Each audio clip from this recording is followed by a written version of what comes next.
بسم الآب والابن والروح القدس الإله الواحد آمين.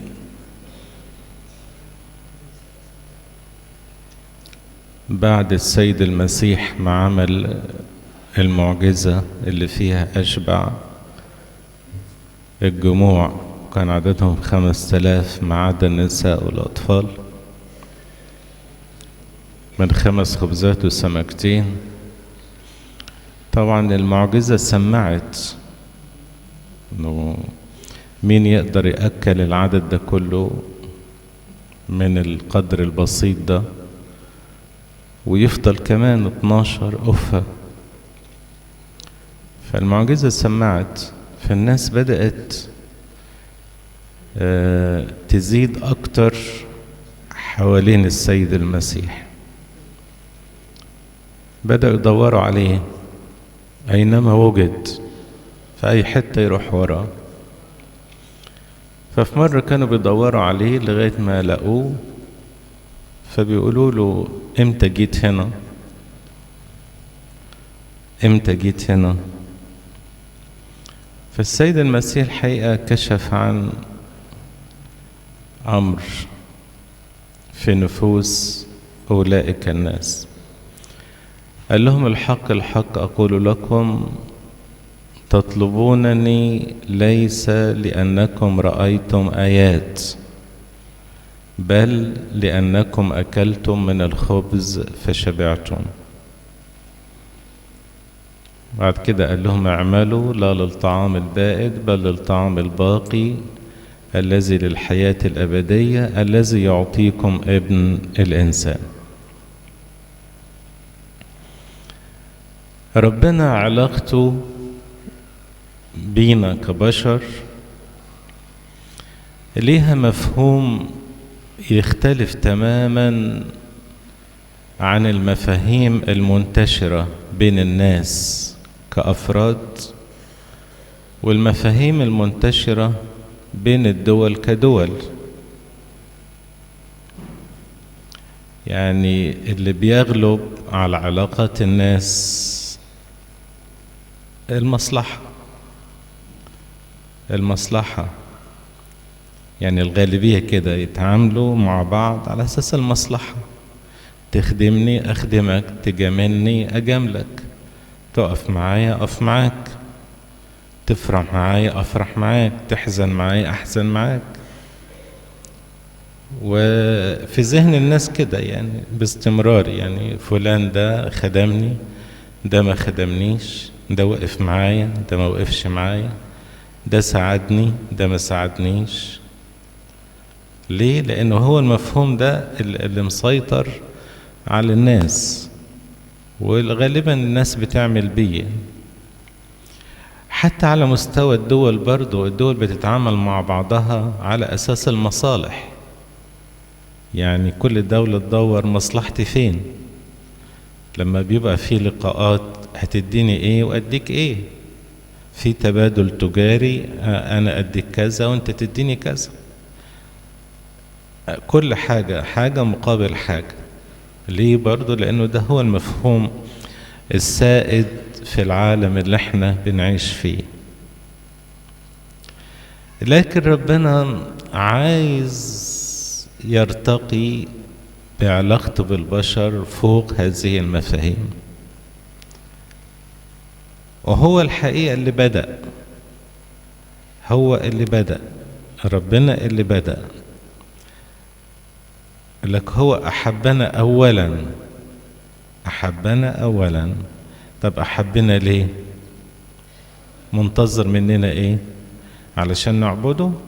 لو ما عبدناهوش هينقص، لو عبدناه هيزيد، مش هيحصل لا هيزيد ولا هينقص. لو حبيناه هيزيد مش هيزيد، لو ما حبيناهوش هينقص، مش هيحصل له حاجة. ومع كده يقول محبة أبدية أحببتك، أنا بحبك، أنك أنت عمل يدي، أنا اللي عملتك، يعني أنا اللي خلقتك فبحبك. زي أي حد مثلا يعمل اختراع أو يصنع حاجة كده، يفتخر إن هو صنع الحاجة دي أو أبدع في حاجة معينة.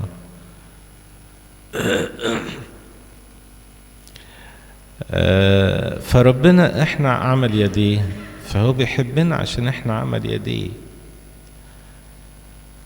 ومحبة شديدة لدرجة ان طيب يعني اللي عملته يا رب ده الانسان اللي خلقته ده وخلقته على صورتك ومثالك كسر كلامك وغلط، يقول لك ما جراش حاجة، انا اصلح الوضع، اصلح الصورة.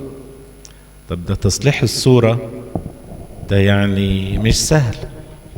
يقول لك لو استلزم الامر اني انا انزل من السماء انزل من السماء، وفعلا ربنا ينزل من السماء عشان يصلح اخطاء الانسان ويديله العلاج كمان نتيجة خطيته، لما يغلط تاني يتعالج من الغلط التاني. فعلاقة ربنا بالإنسان أساسها تقوم على الحب، تقوم على الحب. أنا بحبك كإنسان عشان كده خلقتك، أنا بحبك علشان كده فديتك، أنا بحبك علشان كده برعاك، أنا بحبك عشان كده بحتملك، عشان كده أنا بحبك عشان كده بطول بالي عليك، أنا بحبك عشان كده بغفر لك. فتحت الأساس ده الحب ده أنا بعمل كل حاجة معاك وبديك فرص متناهية، يعني كتيرة غير متناهية. فعلاقة ربنا بالإنسان أساسها الحب، وبالتالي عايزنا احنا برضو نتعامل معاه بنفس المستوى، نتعامل معاه بنفس المستوى اننا نحبه. وده اللي قاله القديس بولس، نحن نحبه لانه احبنا اولا. هو قدم الحب، فمنتظر مننا احنا برضو نتعامل معاه بهذا الحب. فعشان كده علاقة ربنا بالإنسان في المسيحية بالذات علاقة متفردة، علاقة متميزة، مش علاقة يعني أنا صليت ربنا هيقبل صلاتي دي ولا لا، هيحسبها لي ولا مش هيحسبها لي، أنا بصوم ربنا هيحسب لي الصوم ده ولا ما يحسبهوش، أنا بعمل خير ربنا هيحسب لي الخير ده ولا ما يحسبهوش. إيه ده؟ دي مش مفهمنا إحنا دي، المفاهيم دي مش بتاعتنا، ده مفاهيم دي دخيلة علينا، ان ربنا بيحوش لي الحسنات. من الموضوع ده مش كده خالص. الموضوع اتنين بيحبوا بعض، في علاقة ود بينهم، في عشرة بينهم، في انسجام بينهم. علشان كده احنا لما بنصلي في المسيحية احنا بنصلي على اساس احنا الحديث مع ربنا حلو وشيق، احنا عايزين نتكلم معاه، عايزين نتكلم معاه. لما نيجي نقرا في الكتاب المقدس عايزين نسمع كلامه الحلو ونشوف عايز مننا ايه وننفذه. المسيحية ما هيش شوية تدريب ولا شوية تلاوات ولا شوية قراءات ولا شوية قداسات احنا نحضرهم ولا اجتماعات نحضرهم، ابدا مش كده خالص. المسيحية تقوم على الحب، علاقة الانسان بربنا اساسها الحب. ولذلك القديس بولس الرسول كشفها ووضحها بإيضاح شديد في الأصحاح 13 من رسالته الأولى إلى أهل كورنثوس. يعني قال إن يعني مهما الإنسان وصل في الفضائل بتاعته وفي نفس الوقت ما فيش حب جواه مش هينتفع بحاجة، حتى لو كان بيتكلم بألسنة الناس والملائكة،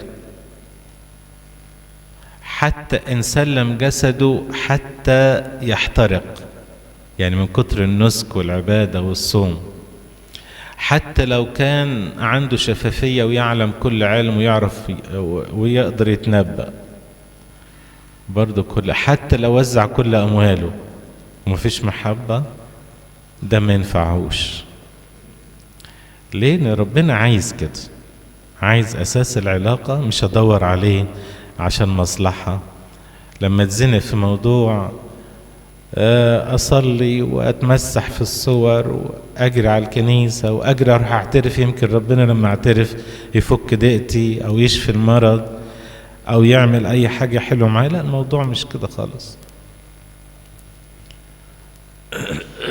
الموضوع أساسه الحب، علاقة تربطني بيه، فيه علاقة متميزة متميزة.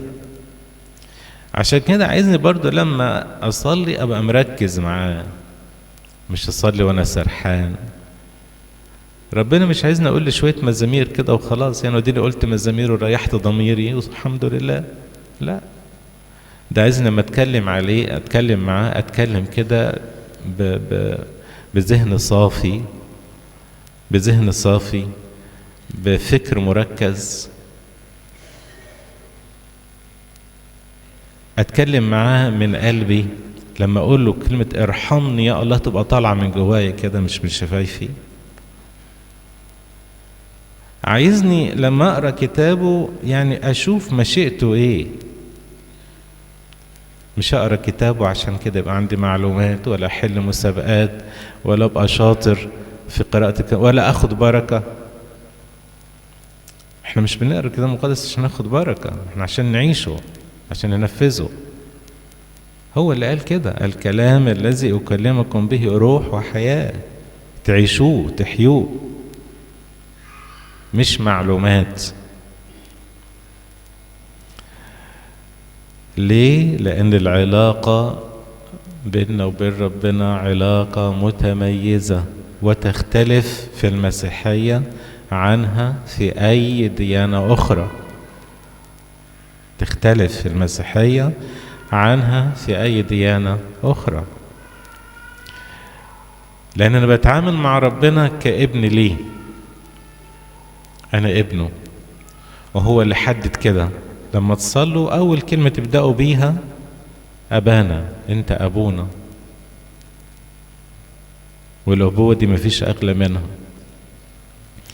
ولما أتعامل معاه بتعامل معاه لأنه هو المخلص، مخلصي اللي أنقذني. ولما أتعامل معاه أتعامل معاه على أنه هو الراعي بتاعي. عشان كده داود النبي من ضمن مزامير: الرب راعيا فلا يعوزني شيء. أتعامل على أنه الراعي اللي متكفلني، اللي بيسدد كل احتياجاتي، اللي أنا بلجأ له في كل وقت، مش في وقت الضيق بس، اللي أنا ما أقدرش أستغنى عنه في كل الأوقات.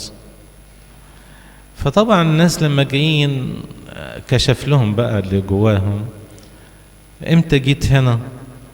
قال لهم: لا، انتوا مش بتدوروا عليا علشان تشوفوا آيات أو شفتوا آيات، انتوا بتدوروا على بطونكم، عشان أكلتم من الخبز فشبعتم.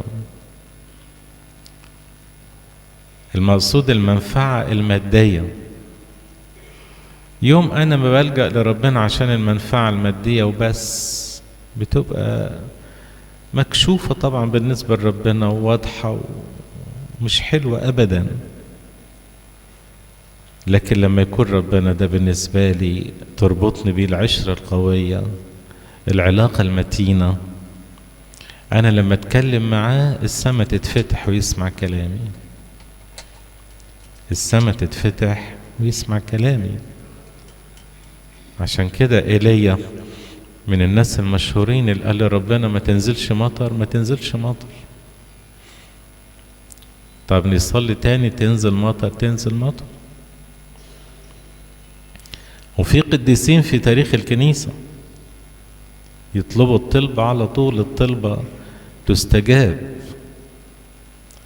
ليه؟ لأنها طالعة من إنسان تربطه بربنا علاقة قوية أساسها الحب.